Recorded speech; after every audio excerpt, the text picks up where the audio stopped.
Olá, meu nome é Felipe Tuon, eu sou médico infectologista, eu trabalho num banco de multitecidos humanos, do Hospital Universitário Evangélico Mackenzie.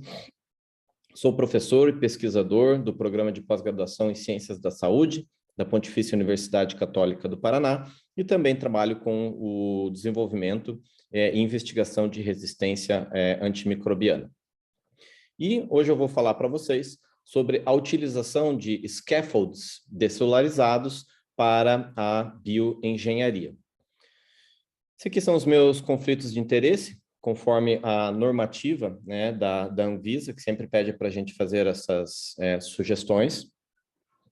E o processo de descelularização dos scaffolds, ele é um processo um tanto quanto complexo. E qual que é o objetivo? O objetivo da descelularização em tecidos humanos e também em tecidos de outros animais é remover, da melhor forma possível, com o máximo de eficiência, todas as células que estejam presentes naquele tecido ou naquele órgão. E qual que é o objetivo de remoção dessas células? As células são fatores antigênicos. Então, a partir do momento que eu tenho uma célula que não é autóloga desse paciente, obviamente que vai promover uma resposta inflamatória, e essa resposta inflamatória vai promover dano ao tecido. Consequentemente, então, o meu scaffold ele vai se perder, ou ele vai promover uma fibrose, e ele vai perder a sua principal função, que como um scaffold é ele servir de um arcabouço para que células daquele paciente migrem para aquele tecido ou para aquele órgão e ele seja repovoado com células do próprio hospedeiro. Obviamente que nós podemos descelularizar um órgão ou nós podemos descelularizar um tecido. Atualmente, a descelularização de órgãos ela é um processo mais complexo e nós estamos ainda um pouco distante de uma realidade de reconstruir um órgão. Uma vez que, para que eu possa fazer um scaffold de um órgão, como, por exemplo, aqui um coração, eu preciso devolver esse coração repovoado. Eu não posso deixar o paciente sem coração e colocar um scaffold esperando que se forme um novo coração. Isso é impossível. A mesma coisa para um fígado. Já para um rim, talvez eu possa fazer isso, mas eu vou explicar para vocês quais são as dificuldades de uma descelularização e repovoação de um órgão. Já por outro lado, a descelularização de tecidos, ela é amplamente utilizada e nós temos utilizado aí, com sucesso há muitos anos scaffolds de tecidos humanos e animais descelularizados. Então aqui para ilustrar, esse é um coração. Nós já fizemos descelularização de um coração inteiro, é um processo muito demorado, levam vários dias, e obviamente que depois que eu descelularizo, eu preciso repovoar esse órgão. Então aí que está o maior embate na descelularização e remontagem, vamos dizer assim, de um órgão.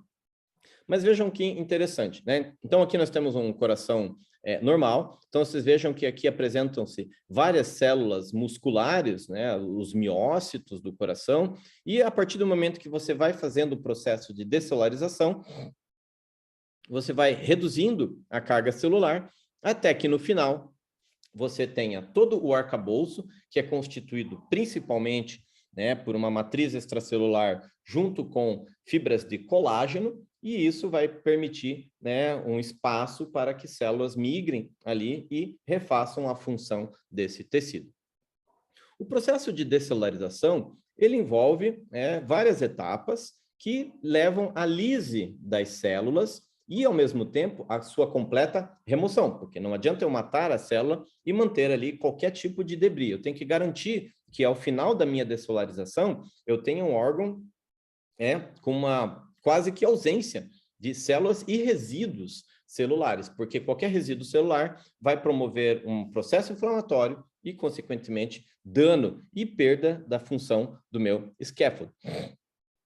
Então, aqui é um dos exemplos de uma descelularização de coração, onde, nesse processo, nós podemos utilizar desde água, porque a água deionizada ela tem uma característica hipoosmolar, consequentemente, por diferencial osmótico, isso vai inchar a célula, lise celular, e, obviamente, né, aí o dano a descelularização. Mas, obviamente, que isso não é suficiente. Então, em geral, nós associamos detergentes, nós associamos enzimas que destruam DNA, que possam destruir algumas proteínas, mas o que leva a lise de proteínas também pode promover a lise do scaffold. Então, não é um processo muito utilizado.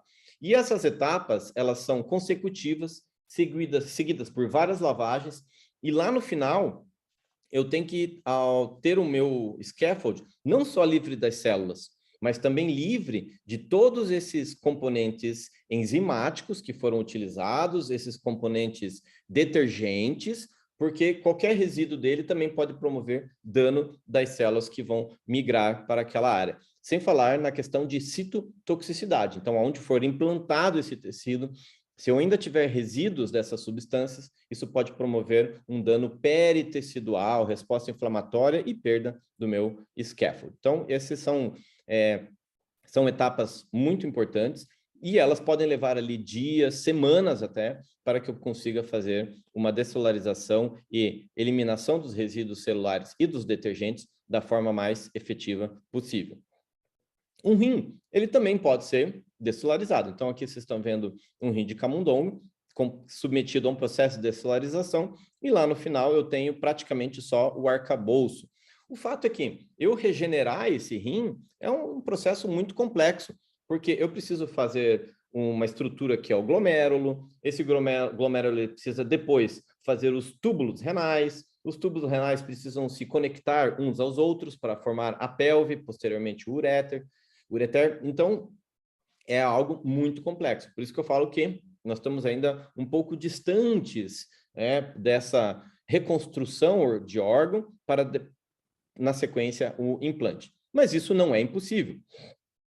Esse aqui é um estudo publicado na Nature Communications, né, onde eles fizeram a remoção de um coração de camundongo, né, promoveram a descelularização, mantiveram toda a matriz extracelular e fizeram a repovoação do coração com células progenitoras humanas. Então, foi reconstruído um coração a partir de células humanas, a partir de um xenoenxerto, no caso aqui, de um camundongo. E vocês podem ver na imagem, na histologia, a repopulação com as células do miocárdio, aqui na microscopia eletrônica, as mesmas características. E vejam aqui no processo de descelularização, uma técnica que é o DAP, que são esses pontinhos aqui azuis no meio dos vermelhos, que mostram a presença de DNA. E nas últimas etapas da descelularização, aqui ao final, vocês podem enxergar a ausência desses pontinhos azuis, mostrando que nem restos de DNA ficaram ali naquele tecido. Então, mostrando aqui que a descelularização que eles promoveram foi efetiva. E, obviamente, que eles foram dando fatores, né, de crescimento diferenciados, promovendo, inclusive, a formação de vasos dentro do miócito, do miocárdio, a formação de nervos. Então, como eu falei, a estruturação de um órgão ela é muito complexa e a organização, né, dos vasos, a organização dos nervos, ela é ainda um desafio, né, na formação de scaffolds de órgãos. Tá? Então, eu sempre comento, né, que a descelularização de órgãos, né, nós temos ainda um longo caminho a ser percorrido para que isso seja uma realidade e uma possibilidade de substituição de órgãos, né, e diminuindo aí o número de transplantes e não só a questão de menor necessidade de doadores para transplante, mas eu dando um órgão completamente descelularizado e obtendo células progenitoras do próprio receptor, eu posso diminuir ou até mesmo tirar a utilização de imunossupressores, porque os imunossupressores servem para evitar aquela resposta inflamatória. E a imunossupressão causa uma série de danos para o paciente, principalmente doenças oportunistas e eventos adversos relacionados ao processo de imunossupressão. Mas agora eu vou trazê-los novamente à realidade, porque isso realmente parece um sonho, né? Poder reconstruir um órgão e não precisar mais de transplante a partir de cadáver, depender aí de doação, né, de pessoas, mas sim a possibilidade de utilizar os scaffolds, né, na prática, que é através de scaffolds de tecidos, tá? Então, eu vou trazer para vocês aqui a minha experiência com os scaffolds de tecidos que nós utilizamos aí há mais de 10 anos. Então, nós realizamos, esses aqui são os principais scaffolds que são utilizados. Então, nós conseguimos fazer scaffolds de válvulas cardíacas a partir de humanos. Você pode fazer a partir de animais. O fato é que a estrutura anatômica de um animal que se encaixa perfeitamente nessa válvula nem sempre é tão fácil. Então, a utilização de um homo-enxerto, né, no caso aí de homem para homem, fica mais fácil do que eu utilizar um enxerto de animal. Então, no processo de dessolarização, vocês vejam que eu consigo, né, remover pelo menos a característica macroscópica, das células, e eu fico com tecido geralmente mais claro, a parte ali mais fina da válvula, você chega a ver que ela fica transparente, né, porque eu só tenho ali o colágeno. Aqui no outro lado, né, nós também fazemos descelularização de pericárdio, então nós temos um scaffold de pericárdio que tem várias utilidades, eu já vou comentar para vocês, e o processo de descelularização de pericárdio é muito semelhante à descelularização da válvula cardíaca, porque a espessura do tecido ela é muito parecida. Já quando nós fazemos a descelularização de osso, né, para utilizar o osso como scaffold para a regeneração óssea, é um processo completamente diferente. Ele é muito mais agressivo, porque o osso tem uma matriz inorgânica significativa e as células, os osteócitos, eles ficam no meio da matriz inorgânica, junto com a matriz orgânica, porque se nós removermos a matriz orgânica, o fosfato de cálcio ele desmancha, vira pó. Então, a hidroxiapatita ela precisa do componente de colágeno para que o osso fique na estrutura, né, de um scaffold. Então, o processo ele é muito mais agressivo, né, do que o processo de válvulas. Porém, o fato de permitir a agressividade, né, o processo de descelularização ele é muito mais rápido, né? E, por último, né, nós também fazemos descelularização de nervo, tá? O nervo ele é um tecido fibroso, basicamente de colágeno e poucas células, mas devido à sua extensão, a remoção e a descelularização desse tecido ela é um pouco mais complexa, envolvendo não só substâncias químicas, mas também processos mecânicos, né, de descelularização através de ondas ultrassônicas para facilitar tanto a descelularização como a remoção dos detergentes utilizados. Tá? Então, o nervo, para que nós utilizamos o scaffold? Né? Então, quando uma pessoa tem uma lesão traumática de um nervo, a primeira opção é a rafia primária. Então, eu aproximar os bordos do nervo e fazer a sutura. Porém, se há uma extensa lesão e eu não consigo fazer essa sutura primária, eu vou necessitar de um enxerto. E o enxerto eu posso remover de uma outra área. Geralmente, nós utilizamos um nervo sensitivo, fazemos uma cirurgia, removemos esse nervo e colocamos numa área que tem o déficit motor, porque a parte motor é mais importante do que a sensitiva. Só que isso exige 2 procedimentos cirúrgicos, a pessoa fica com uma alteração de sensibilidade, que isso pode incomodar bastante. Quando eu resseco um nervo, a fibrose pode promover um fibroma, e isso pode ser muito doloroso. Então, ela não só pode perder a sensibilidade, mas ela pode ficar com sensibilidade e uma hiperestesia, promovendo dor, choque. Então, tem consequências. Então, há a possibilidade de nós utilizarmos os enxertos. Nós temos materiais artificiais, que são biocompatíveis, para fazer essa substituição. Obviamente que eles têm um custo elevado. E uma outra possibilidade é utilizar um scaffold descelularizado de nervo obtido a partir de cadáveres, né? Ou cadáveres ou de doadores de tecidos. No caso, um paciente que vai para morte cerebral, que vai fazer uma doação de fígado, de rim, nós também, né, fazemos a captação, né, de coração, e aí nós retiramos as válvulas cardíacas para fazer a dessolarização, nós podemos remover o pericárdio para fazer a dessolarização, nós podemos remover, daí nós removemos os ossos de todo esse paciente para fazer a dessolarização, e nós também podemos remover o nervo para fazer a dessolarização. Nós também aproveitamos tendões, tá? E, obviamente, a córnea, mas na córnea nós não fazemos a dessolarização. É uma camada epitelial única que não causa ali uma lesão inflamatória, portanto, não há dano para a córnea e não há necessidade de descelularização.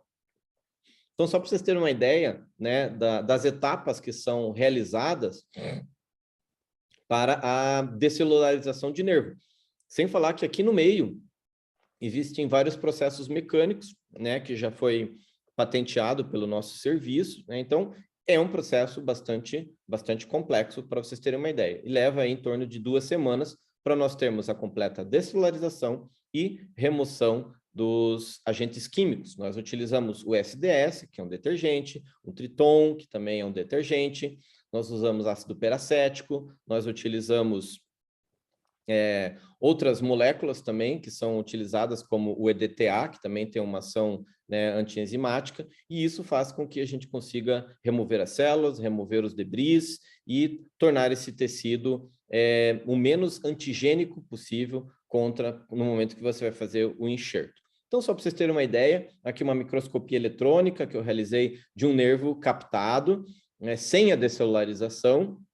E aqui do lado vocês veem o processo de descelularização. Vocês vejam que eu consigo formar canais, e esses canais, eles vão servir de arcabouço, e a partir da célula nervosa, né, que eu fiz a sutura, ela vai detectando que existe uma conexão entre o proximal e o distal, né, o nervo ele vai começar a crescer por dentro desses canais, né, até atingir a parte muscular, e ali, então, ele pode promover a recuperação da contratilidade do músculo que você fez a conexão de uma extremidade nervosa com a outra.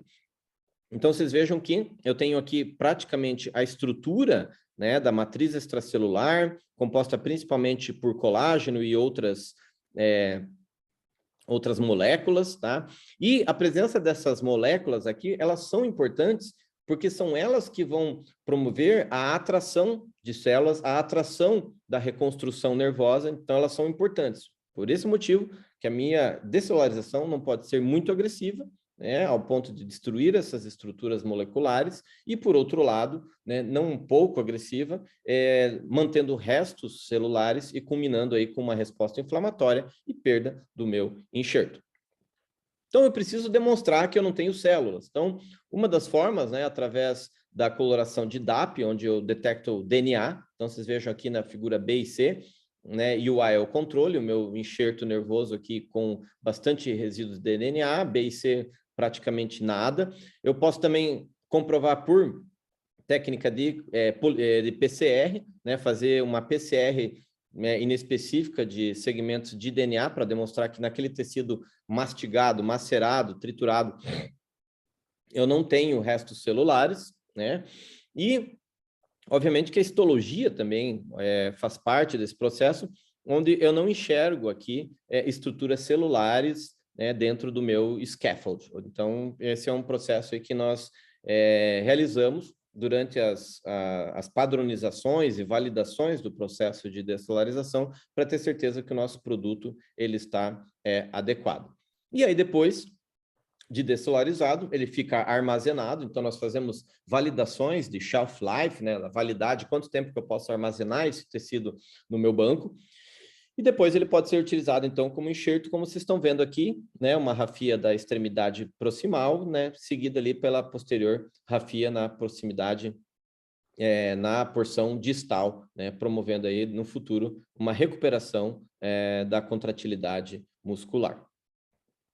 Um outro tecido que nós realizamos a descelularização são as válvulas cardíacas. Então, aqui vocês estão vendo uma válvula que foi retirada né, de um doador vivo, né, que foi para morte cerebral, o coração dele não foi doado para transplante cardíaco, então quando não vai para transplante cardíaco, nós retiramos o coração, fazemos a ressecção, limpeza, existe um processo mecânico, realmente mecânico manual, né, de remoção de restos de tecidos, a fim de que ele fique o mais limpo possível, porque senão isso vai atrapalhar a dessolarização. E durante as etapas de remoção dessas células, nós temos aqui o scaffold. Aqui vocês podem ver, né, existe uma diferença de tonalidade de cor muito evidente durante o processo de dessolarização, e aí nós comprovamos isso por histologia, a gente faz marcação de colágeno para ver que a estrutura de colágeno ela está ainda mantida, então é importante, né, mostrar que não tem células e mostrar que a estrutura no meu arcabouço ela está ainda intacta, né, isso do ponto de vista histológico. E ao final de todo o processo, né, eu preciso ter validações e verificar se, né, não existem resíduos que promovam citotoxicidade. Então, eu faço cultivo celular, coloco o meu scaffold em contato com essas células e vejo que não há lise, né? As células aqui crescem em contato com o meu tecido, mostrando aí que ele não é reconhecido como estranho e ele não não apresenta substâncias que promovam a lise dessas células. Então, ele não apresenta citotoxicidade, tanto, né, no momento zero da retirada e dessolarização, quanto aqui, né, um ano e meio depois, armazenado, tá? Então, mostrando aqui a validade, né, do meu tecido. E, obviamente, que nós temos que fazer um controle, né, da parte mecânica. Então, testes biomecânicos são realizados para ver a elasticidade, a capacidade de alongamento, a capacidade de avaliar a tensão a qual ele pode suportar e avaliar se com o grupo controle e ao longo do tempo de armazenamento, essas características biomecânicas também não se perdem, porque senão o meu enxerto ele fica friável e no momento que vai fazer a sutura, a recuperação, ele acaba se perdendo. Então, é uma etapa muito importante de validação dos scaffolds dessolarizados. E sempre controles microbiológicos, né? Eu tenho que garantir que esse meu tecido não tenha a possibilidade nenhuma de transmitir, né, doenças bacterianas por contaminação, desde a retirada e todo o processo. Então, o ambiente de processamento de um tecido descelularizado ele é extremamente seguro, é um nível de segurança muito melhor do que um centro cirúrgico, do que qualquer estrutura hospitalar, é uma estrutura, né, quase que asséptica, né, com controle de ar, de partículas, né, e todos os cuidados da equipe durante o processamento e a descelularização. Além disso, nós fazemos um controle microbiológico e durante as etapas de dessolarização também são utilizados antibióticos para que a gente tenha certeza que não vai crescer, né, nenhum tipo de micro-organismo durante todo o processo.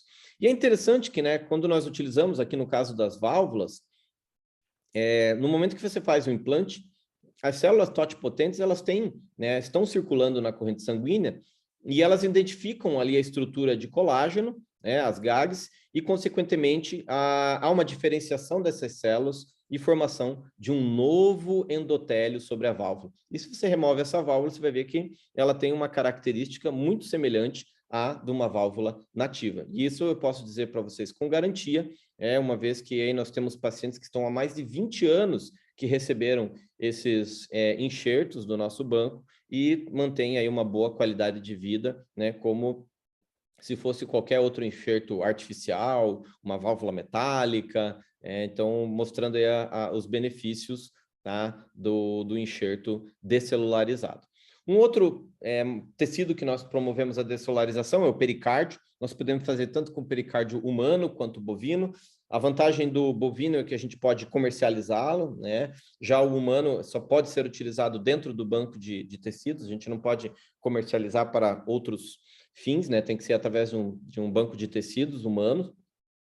E nós podemos utilizar o pericárdio, né, no reparo de hérnias inguinais, né, reconstrução de assoalho pélvico, e nós também podemos fazer, né, válvulas cardíacas utilizando uma estrutura de válvula e recobrindo, né, com o pericárdio. Então, você tem uma válvula aqui, biológica, utilizando-se o pericárdio para formar a estrutura valvar. Também é uma possibilidade. E não há dúvida, né, que a remoção das células, né, favorece aí um tecido de melhor qualidade, menor possibilidade de rejeição. E nós sempre temos que demonstrar, né, como eu já comentei, a manutenção da estrutura de colágeno e da matriz extracelular, a ausência de células no tecido e também vários testes biomecânicos para demonstrar que, durante todo esse processo, ele manteve as suas características biomecânicas. Já o osso é uma estrutura com um processo de descelularização bem diferenciado. Nós podemos utilizar o enxerto ósseo nas reconstruções pós-trauma, por neoplasias, onde há remoção de uma parte do osso humano, e também na fórmula de grânulos, poder ser utilizado o enxerto na área de odontologia para os implantes dentários, levantamento de seio, enfim, para diversos processos. Os enxertos, né, nós temos vários comercialmente disponíveis. Geralmente esses são através de osso bovino, porque eles podem ser comercializados por qualquer distribuidor, né? Já o enxerto humano, ele precisa ser cadastrado no banco de tecidos humano. Então, nós fazemos os dois, né, para que a gente possa ter essa liberdade de utilização do enxerto on demand, tá? Vantagem do enxerto humano é que há uma maior preservação da estrutura de proteínas homólogas, né, humano, e isso faz com que a recuperação, em tese, seja melhor. O processo de descelularização ele é extremamente agressivo, né? Então, aqui eu trouxe um exemplo para vocês de um enxerto bovino, que a gente utilizou como scaffold. Então, nós aqui num modelo, só para ilustrar para vocês, não é assim que nós fazemos, mas eu fiz discos, né? Coloquei aqui o processo de descelularização, bastante complexo. Esse não é mais o que nós realizamos, esse foi um dos que foi validado. Vocês vejam que, ao final do processo, aqui na microscopia eletrônica, que eu realizei aqui com um aumento de 23 vezes, né? A manutenção ainda de restos teciduais. Então, nós mudamos aí completamente o nosso processo, já vou mostrar uma imagem para vocês, mas é importante que em cada etapa da descelularização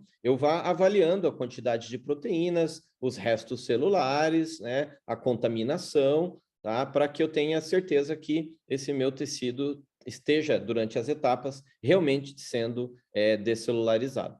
E hoje, né, nós temos já um scaffold, que vocês podem ver aqui, sofrendo o processo de descelularização completa, então realmente eu fico só com a estrutura de hidroxiapatita e colágeno. O colágeno ele é essencial. Se eu não tiver colágeno, a minha hidroxiapatita ela desmonta. Então, aqui na microscopia eletrônica fica muito elegante, né, a visualização do scaffold. E na histologia, vocês vejam, né, o não descelularizado versus o descelularizado. Como ele é muito agressivo, né, a minha área, né, esponjosa, ela fica maior, ela fica mais... A parte de biomecânica dela fica prejudicada, mas isso não me é importante, né? Porque aqui eu estou fazendo um grânulo. Já quando eu tenho um outro osso que tem a parte cortical, mesmo com o processo de descelularização agressivo, você não consegue fazer uma destruição tão significativa. E aqui, né, na placa de cultivo celular, vocês podem ver a diferença de um osso não descelularizado por completo e o completamente descelularizado. Ele fica bem clarinho, né? Onde eu não tenho nenhuma hemácia, tecido, fica simplesmente hidroxiapatita e colágeno. E aqui a gente sempre faz avaliação de citotoxicidade para demonstrar que o meu tecido lá no final, após toda a descelularização e a remoção dos ativos detergentes, né? Você pode usar ali peróxido de hidrogênio a 30%, né? Fica borbulhando o tecido ali, removendo todas as células, né? Que ao final eu vou ter um tecido que não causa dano para o meu receptor, tá? E obviamente a gente faz a comprovação disso em modelos animais. Então aqui um modelo de calvária de camundongo, onde eu coloquei o meu enxerto, tá? Aqui eu fiz até uma reconstrução em impressora 3D para ver o defeito e a reconstrução posterior. E aqui imagens de tomografia, mostrando, né, a reconstrução com o enxerto e o completo, né, aqui sem o enxerto, aqui com o enxerto, mostrando que esse osso que nós desenvolvemos, ele é capaz de ser reabsorvido e formar uma nova matriz orgânica, seguida, então, da sua deposição de matriz inorgânica. Então, é importante que o enxerto, ele não preenche e ele se, né, repovoa e fica um osso normal. Ele precisa ser reabsorvido e reconstruído. Então, é um processo dinâmico que leva alguns meses, para daí sim ele ser completamente ósteo integrado, né? Então, existe uma osteoindução, que é a capacidade desse meu enxerto trazer células progenitoras, uma osteointegração, seguida, então, da osteogênese, a capacidade de formar um novo osso em cima desse meu scaffold. Uma característica que a maioria dos materiais biocompatíveis artificiais não apresenta. E aí, depois, eu uso os grânulos do meu enxerto para a área de odontologia, também posso fazer tábuas ósseas pós-trauma ou para pacientes que foram submetidos à ressecção óssea por neoplasias. Então, são várias as utilidades aí do enxerto ósseo. E aqui para demonstrar, né, uma captação, onde são removidos todos os ossos, praticamente, digo todos, são quase todos, né? Ficam aí da mão, do pé, o resto nós removemos, fêmur, tíbia, fíbula, húmero, rádio, una, talos. E nós também podemos fazer nos pacientes que vão ser submetidos à cirurgia de prótese de quadril, nós podemos retirar a cabeça do fêmur. Então, é um doador vivo. Tá? Então, ele vai fazer a cirurgia, vai tirar o fêmur, nós aproveitamos para fazer a doação. E aqui nós temos o embalamento do produto final. E vejam que, né, o processo aqui de descelularização, ele é extremamente cuidadoso, tem toda uma parte mecânica, a parte química e o controle de qualidade para que eu não tenha nenhum tipo de contaminação e esse meu material aqui fique o mais seguro possível para ser utilizado na prática clínica. Tá? E, em conjunto com a descelularização, né, nós estamos evoluindo para processos que possam melhorar a qualidade do meu scaffold descelularizado, não só do ponto de vista estrutural, mas também de regeneração, melhorar a regeneração tecidual, assim como também scaffolds que tenham menor probabilidade de causar infecção, porque um scaffold, você vai fazer uma cirurgia, existe risco de infectar. E se você perder o scaffold, a chance de um novo procedimento diminui. Até porque, por exemplo, na área onde tem infecção, há produção de biofilme, e nós sabemos que remoção de biofilme é algo extremamente complexo e, às vezes, quase que impossível.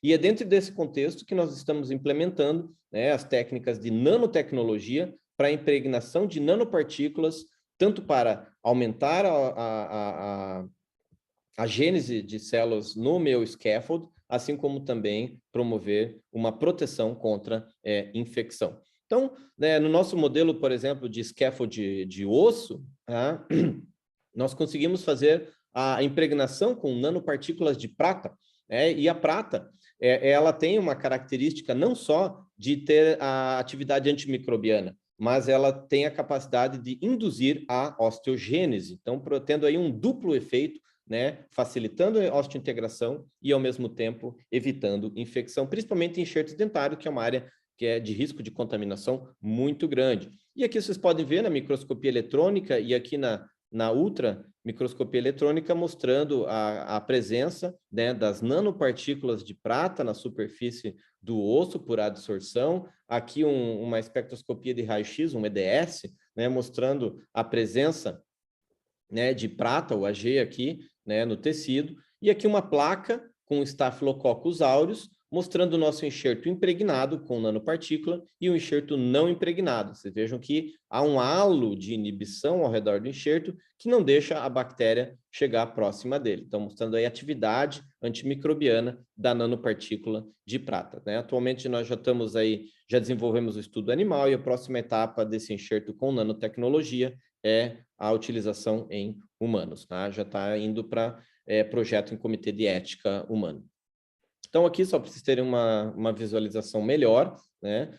O scaffold é impregnado com nanopartícula de prata, demonstrando aí a clara evidência de atividade antimicrobiana. E nós testamos também, né, o osso com nanopartícula em modelos de calvária de camundongo, mostrando uma atividade não só antimicrobiana, mas a sua capacidade de osteointegração sem citotoxicidade da prata, que ela é comumente descrita, né, não só pela sua ação antimicrobiana, mas também tem um certo efeito citotóxico.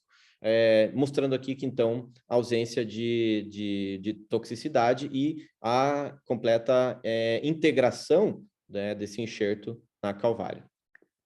Nós também utilizamos a membrana de colágeno, então aqui eu tenho uma membrana armazenada em líquido, mas a gente pode fazer a liofilização e ter essa membrana seca, guardada, né, em temperatura ambiente, com chance de contaminação muito pequena.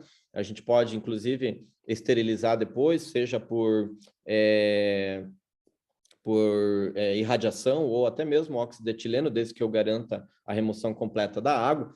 E é interessante que nós conseguimos também a impregnação de nanopartículas. Então, eu posso utilizar a membrana, né, para reter um enxerto ósseo junto com a nanopartícula na membrana e evitando, né, a migração de bactérias, formação de biofilme na área do meu enxerto, diminuindo aí a chance de reabsorção e perda do meu enxerto.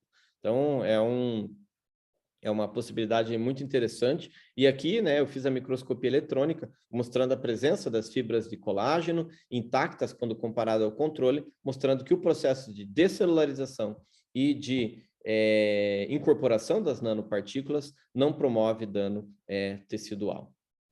Então, eu acho muito importante trazer para vocês, né, que nós vemos muita tecnologia, né, mas nós precisamos sempre pensar na questão da ciência translacional, onde nós temos problemas lá com os nossos pacientes, eu, né, levo isso para a bancada, a gente desenvolve a tecnologia, né, e a nossa Health Tech leva de volta isso para os pacientes. Então, esse é o objetivo, né, de trabalhar com scaffolds, não só desenvolver, patentear e ponto final.